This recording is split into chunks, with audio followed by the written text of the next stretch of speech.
జగన్మోహన్ రెడ్డి గారిని ఎదుర్కోవాలి అంటే మనం ఒక్కరమే పోటీ చేస్తే వీరమరణం తప్పదు అని పవన్ కళ్యాణ్ చంద్రబాబు డిసైడ్ అయిన తర్వాత ఇద్దరూ కలిసి ఎన్నికల బరిలోకి దిగుదాము అని చెప్పి నిర్ణయం తీసుకున్న తర్వాత ఆ నిర్ణయాన్ని ప్రకటించిన తర్వాత కూడా ఇద్దరికి నమ్మకం లేదు, మనం అధికారంలోకి వస్తాం, మళ్ళీ జగన్ను ఓడిస్తాము అని.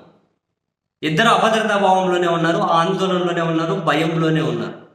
అందుకని ఢిల్లీ పెద్దల చేయి కోసం ఇట్లా వాళ్ళ చేయి నీడ దొరుకుతుందేమో అని చెప్పి వీళ్ళు కాచుకొని వాళ్ళను ఆశగా చూస్తూ ఉన్నారు, అక్కడ నమ్మకం లేక. అండ్ అదే సమయంలోనే ఈ పొత్తు మీద జనసేన పార్టీ వైపు, టీడీపీ పార్టీ వైపు చాలా మందికి ఇష్టం లేదు.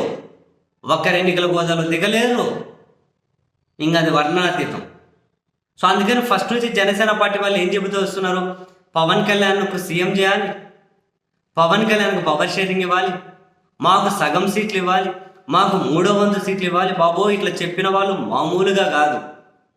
అలా చెబుతూ వచ్చిన వాళ్ళు నిన్న 24 సీట్లకే జనసేన పరిమితం అయ్యేసరికి వీళ్ళ పరిస్థితి చూడాలి. అబ్బో అంతకుముందు ఏం మాట్లాడారు, ఒక్కసారి వీళ్ళు మాట్లాడిన మాటలు కనుక రీకాల్ చేస్తే అరే వీళ్ళ స్థాయి అంత రాజకీయంగా వీళ్ళు మాట్లాడే మాటలేంది. మనకు బట్ట ఎంత ఉంటే అంత గుట్టించుకోవాలి. కింద బట్ట ఉండి పైనుంచి కింద వరకు కనుక రెయిన్ కోట్ గుట్టించుకుంటే కుదురుతుందా? కానీ వీళ్ళు అదే పని చేశారు. ఒక్కసారిగా 24 సీట్లకే పరిమితం అయిపోయేసరికి ఇంకా అంతే, కాళ్ళు కాలిన పిల్లులాగా ఎగురుతున్నారు, ఏం చేయాలో తెలియక. ఫేస్బుక్లో కక్కుతున్నారు, రోడ్ల మీద నినాదాలు ఇస్తున్నారు. ఇలా వీళ్ళ స్థాయి మర్చి మాట్లాడిన వాళ్ళ గురించి మాట్లాడాలంటే జనసేన నుండి మనం మొదట మాట్లాడుకోవాల్సింది బొలిశెట్టి సత్యనారాయణ అని ఒక ఆయన. అబ్బో అసలు అమెరికా అధ్యక్షుడికి సలహాదారు కంటే ఎక్కువ ఆటిట్యూడ్ ఉంటుంది కానీ అసలు జగన్మోహన్ రెడ్డి గారిని కేర్ లేకుండా మాట్లాడుతుండే, ఎంపీలను అసలు కేర్ లేకుండా మాట్లాడుతుండే ఎవరిని.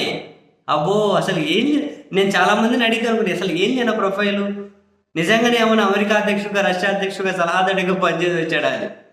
ఓసారి ఎంపీ నందిగాం సురేష్ గారు చెడా మడా వాయించేసరికి నోట మాట రాకుండా నిచ్చేస్తే కూర్చున్నాడు. ఆయన ఒక్కడే కరెక్ట్గా ఈయనకు పాఠం చెప్పాడేమో. మిగతా వాళ్ళైతే ఎమ్మెల్యేలనే కేర్ లేకుండా మాట్లాడుతుండే అండి, ఎంపీలకి సీఎంని కేర్ లేకుండా మాట్లాడుతుండే. సో ఇప్పుడు జ్ఞానోదయం అయినట్లుంది. ఇప్పుడు తాజాగా ఈ సీట్ల ప్రకటన తర్వాత ఈ బొలిశెట్టి సత్యనారాయణ ఏమంటుండే, ఏంది మేము గెలిచేది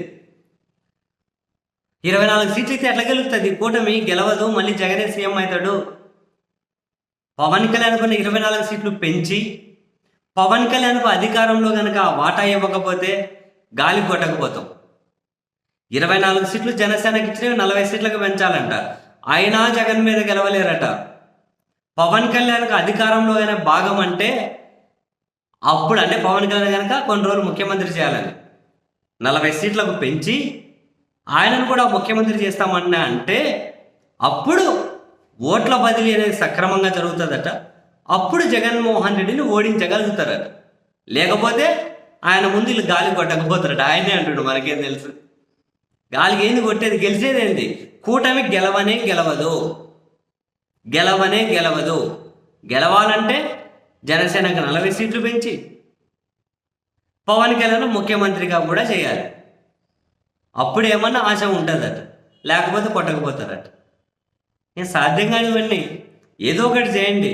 బేసిక్గా ఒకవేళ ఏదైనా రాజకీయ పార్టీ ఓడిపోతాము అని అనుకున్నారు అనుకోండి, దానికి సాకు ముందు నుంచే ప్రిపేర్ చేసి పెట్టుకుంటూ ఉంటారు. ఎందుకో మరి నాకు చాలాసార్లు జనసేన టీడీపీ పార్టీలను చూస్తే అలాగే అనిపిస్తుంది, ఏదో సాగు ఎత్తుకుంటున్నారేమో అని.